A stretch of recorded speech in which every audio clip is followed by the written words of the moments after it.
Hello बच्चों, प्रश्न दिए है एसी परिपथ में धारा का आरएमएस यानी कि वर्ग माध्य मूल मान 10 एम्पियर है।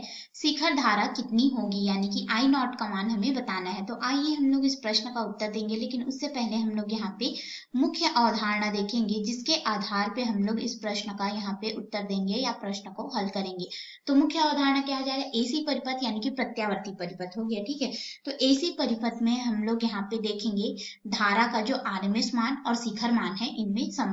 ठीक है, तो ये हमारा क्या हो जाएगा, एसी परिपथ में हम लोग यहाँ पे क्या देखेंगे, धारा जो होगी विद्युत धारा, ठीक है, धारा का आरएमएस और शिखर मान में संबंध। तो देखिए सबसे पहले हम लोग यहाँ पे एसी परिपथ में ग्राफ देख लेते हैं धारा का। तो धारा का जो ग्राफ बनता है वो इस तरह से हमारे पास बनता है। ठीक है, तो ये हमारे पास हो गया धारा के लिए जो है ग्राफ यानी कि उसका चक्र। तो क्या हो गया कि जितना धनात्मक होता है वहां पे इतना ही ऋणात्मक और ये फिर धनात्मक, और ये चक्र इस तरह से आगे बढ़ते हुए जाता है। ठीक है, तो हमारे पास यहाँ पे ये क्या हो गया, धारा आई हो गया, और यहाँ पे जहाँ पे अधिकतम मान होता है उसे अधिकतम शिखर मान बोलते हैं, आई नॉट से दर्शाते हैं। तो ये धारा का हमारा क्या हो गया, अधिकतम मान हो गया, इसे हम लोग आई नॉट से दर्शाते हैं। और जो धारा का समीकरण हो जाएगा एसी परिपथ के लिए वो हमारे पास हो जाता है विद्युत धारा आई बराबर आई नॉट, और यहाँ पे हो जाता है यह साइन ओमेगा टी के पदों में हमें मिलता है, जहाँ पे ओमेगा टी वाला जो पद होता है वो हमें यहाँ पे मिलता है। ओमेगा कोणीय आवृत्ति होती है, टी उस समय के मान को दर्शाता है इस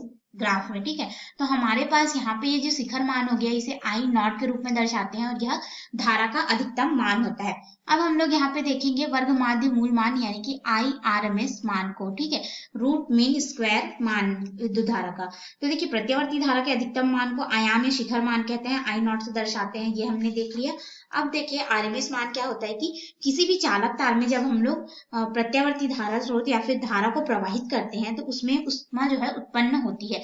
तो उष्मा H जो है उत्पन्न होती है, यह उष्मा जो उत्पन्न हुई यह धारा के वर्ग के अनुक्रमानुपाती होता है। ठीक है, तो ये उत्पन्न उष्मा क्या हो जाएगा, धारा के वर्ग के अनुक्रमानुपाती होता है। इसीलिए हम लोग प्रत्यावर्ती धारा का हमेशा उष्मीय प्रभाव जो है उत्पन्न करती है, जिसके कारण प्रत्यावर्ती धारा को मापा जाता है।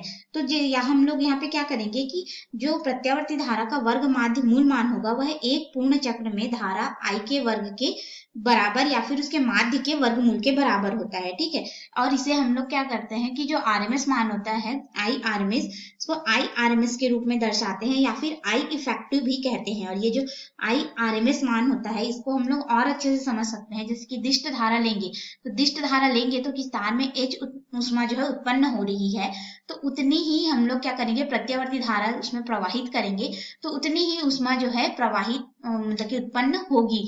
तो आरएमएस मान हो या फिर हमारे पास दिष्ट धारा का जो मान हो, इन दोनों में क्या हो रहा है कि उतना ही मान दर्शाता है, इसीलिए उष्मा के आधार पर हम लोग इसको मापते हैं और वर्ग माध्य मूल मान को हम लोग प्रत्यावर्ती धारा परिपथ में निकालते हैं, क्योंकि इसका जो औसत मान होगा, देखो ये धनात्मक है ये ऋणात्मक है, तो यहाँ पे जो आई एवरेज का मान हमें मिलेगा वह शून्य हो जाएगा, क्योंकि एक पूर्ण चक्र में पूर्ण चक्र कितना होगा, एक धन और एक ऋण वाला ये वाला जो चक्र है यहाँ तक पूर्ण चक्र होगा।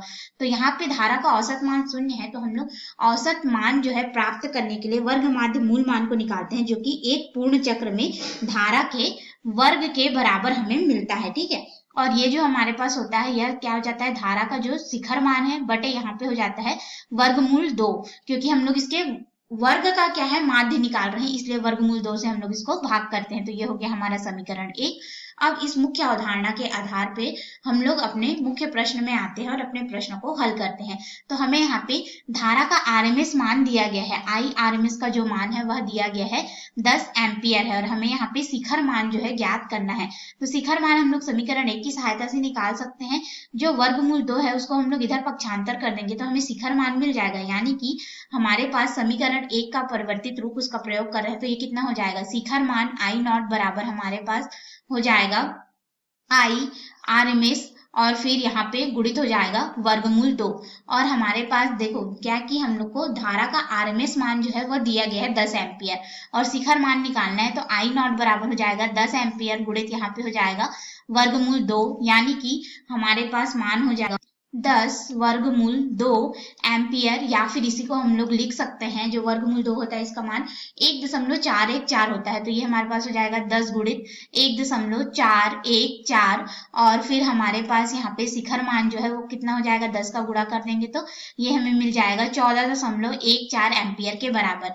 तो यही हमारे पास हमारे प्रश्न का उत्तर होगा कि शिखर मान हो जाएगा, जो हमें 10 एम्पियर का आरएमएस मान दिया गया है उसका 14.14 एम्पियर, या फिर 10 वर्गमूल 2 एम्पियर के बराबर।